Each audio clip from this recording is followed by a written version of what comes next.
Joined right now by an offensive lineman from Georgia. He is a national champion. He is an All-American. He is an All-SECer. 31 reps on the bench at the Combine. The man with one of the best Twitter bios of all time, which I will get to.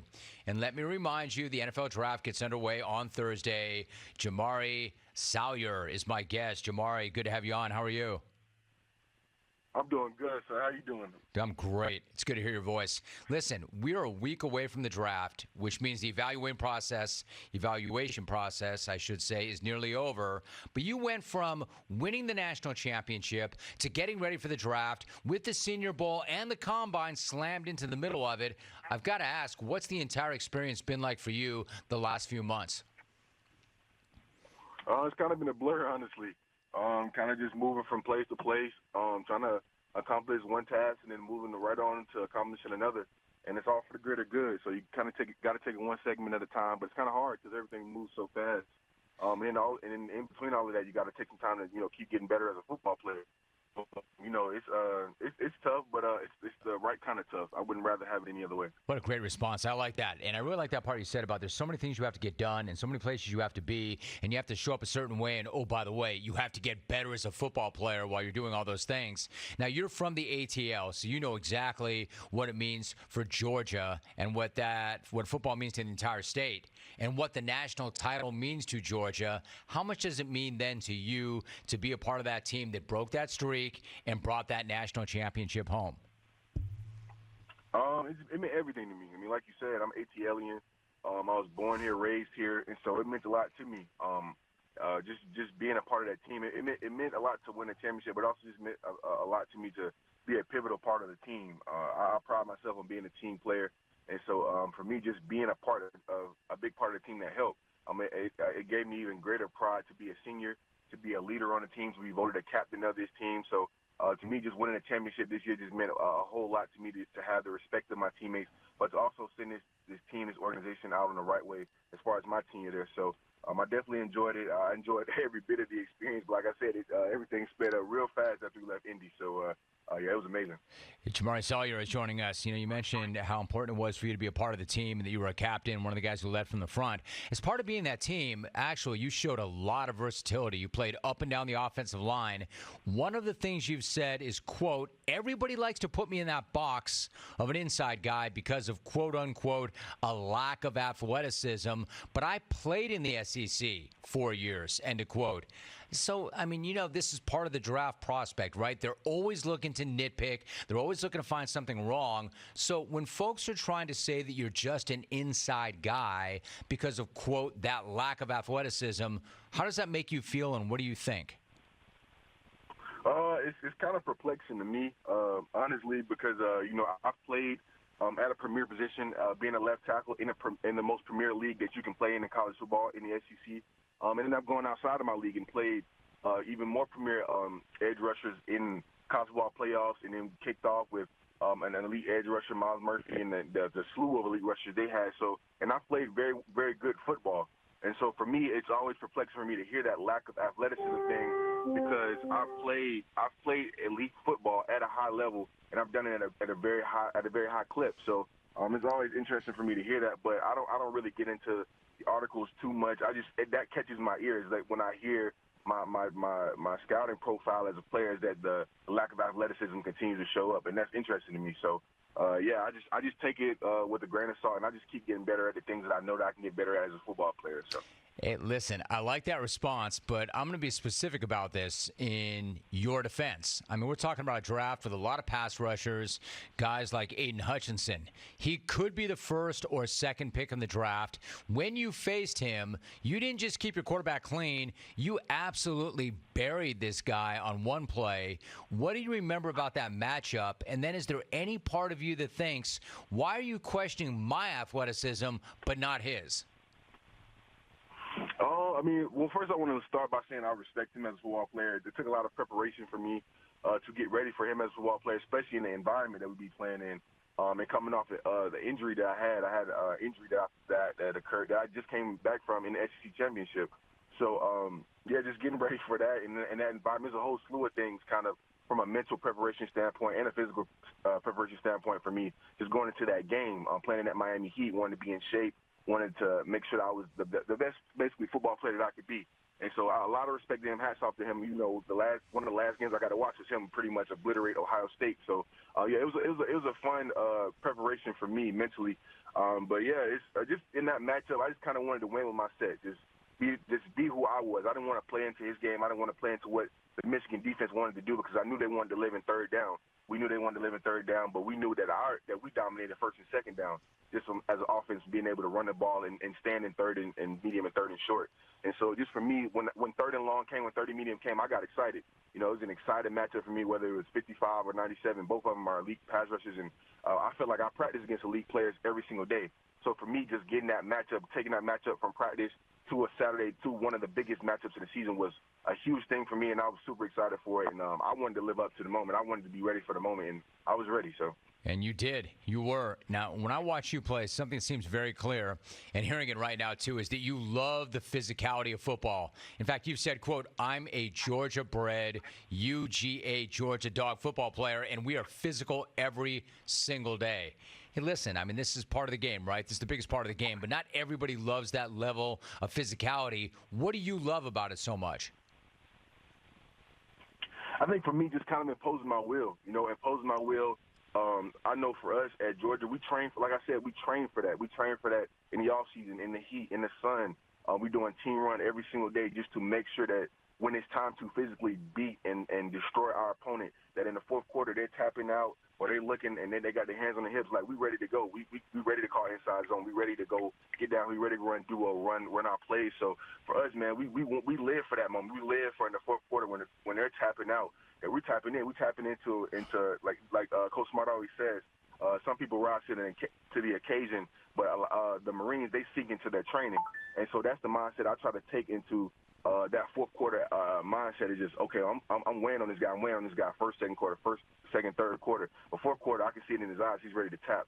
And that's the physicality I like to impose on my opponents. That's what I mean by saying that I'm a Georgia-bred football player is that when they get the run stuffed enough on defense and then when they get, those 3 and 4 and 5 yard gains turning into 60, 70 yard gains, like that's the fun part of the game for me as an offensive lineman. I love seeing my backs score and hit big runs. I love seeing their face. I love when the crowd roars. It's just that's the game of football. That's where the passion comes from for me. So I love that. When they're tapping out, you're tapping in. Before you go, a couple of quick things. One of the things you've talked about too is the standard. The standard. You want to make sure you do things a certain way, the right way. What does the standard look like to you, and how do you live that out? Talk to me about the standard. I think the standard for me, which is another thing I learned from Georgia, is just being able to do things the right way, no matter the circumstance, no matter the environment. I know for us, it was just going out there and hammering it every single day. Like I said, we practice physical every single day. If we could put on pads and we didn't have to travel, we were going to have pads on. It was going to be physical. It was going to be a physical practice. So for us, and it didn't matter if you felt like doing it. If you had a 12-hour day of classes, like no, you got to get your mind right. You got to get ready to go. And I think that's kind of the professional feel that one of the things that Georgia did for us as players is to prepare us for the pros is just that kind of that mindset of, okay, today this happened, but when I hit this field, when I hit this locker room, when I hit this meeting room, there's a standard I got to uphold. I got to do things the right way. I got to make sure I'm a pro. I got to make sure I'm locked into the little details, and I think that's kind of how you get that standard. Dude, that is gold. That is such an amazing mindset to have for somebody your age. I respect that very, very much. Before I let you go, I did mention at the very top, you've got the best Twitter bio I've seen in quite some time. Quote, just trying to get my mama a house. And then when you tweeted out your farewell to Georgia, you said, time to get mama that house. How much does that motivate you, and what does it mean to now be in this position where it's almost time to get mama that house? Yeah, for me, it's everything. I mean, I'm not ashamed to say it. My mom's my girl. We've been together since the very beginning. That's my mom. So I'm the oldest of 3. So, it's just with those older kids, the oldest kid is kind of a different type of bond, especially, when it's just you and mom. So, it's just me and my mom have a super tight bond. And I just want to see her be happy. At the end of the day, I want my mom to be happy. I want my grandma to be happy. I want my aunt to be happy. Those people that really raised me that are around to see the fruits of their labor, because I've seen my mom, work hard, take double shifts, take extra shifts. She still does it now to this day. She just did it like a couple of days ago. So it still means a lot to me. And seeing her work that hard, it's nothing that I can't do when I know my mom's working.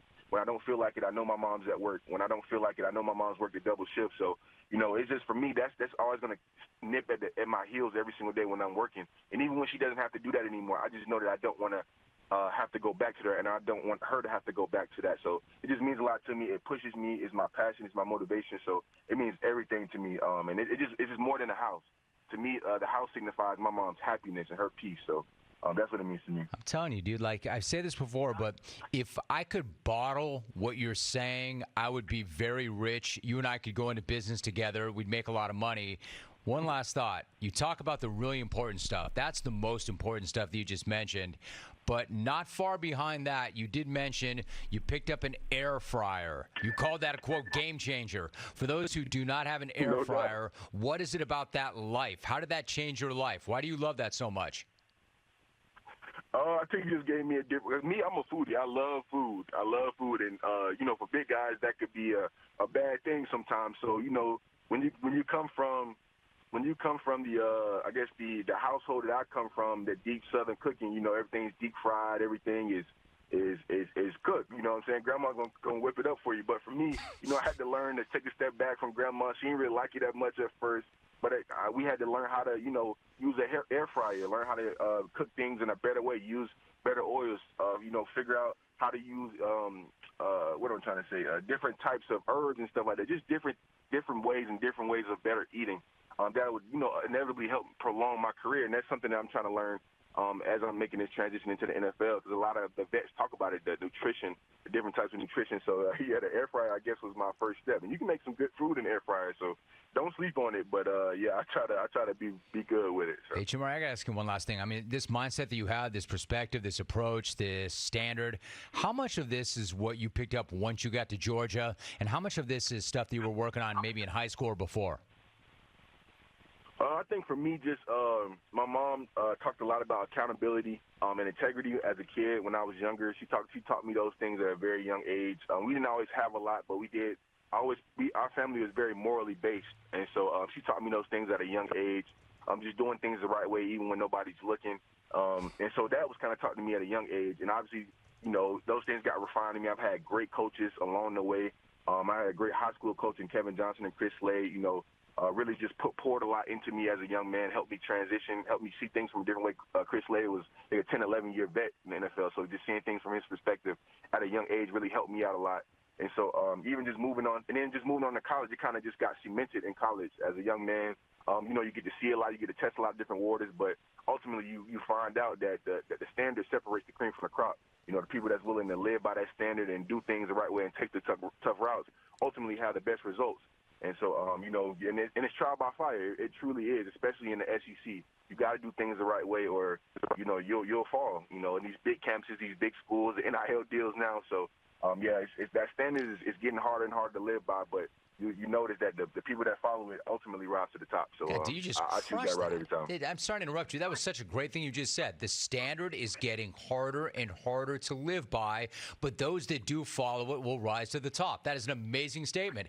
He is a national champion. He's an All-American. He's an All-SECer. He did put the bar up 31 times at the bench press at the Combine. He's got an amazing Twitter bio.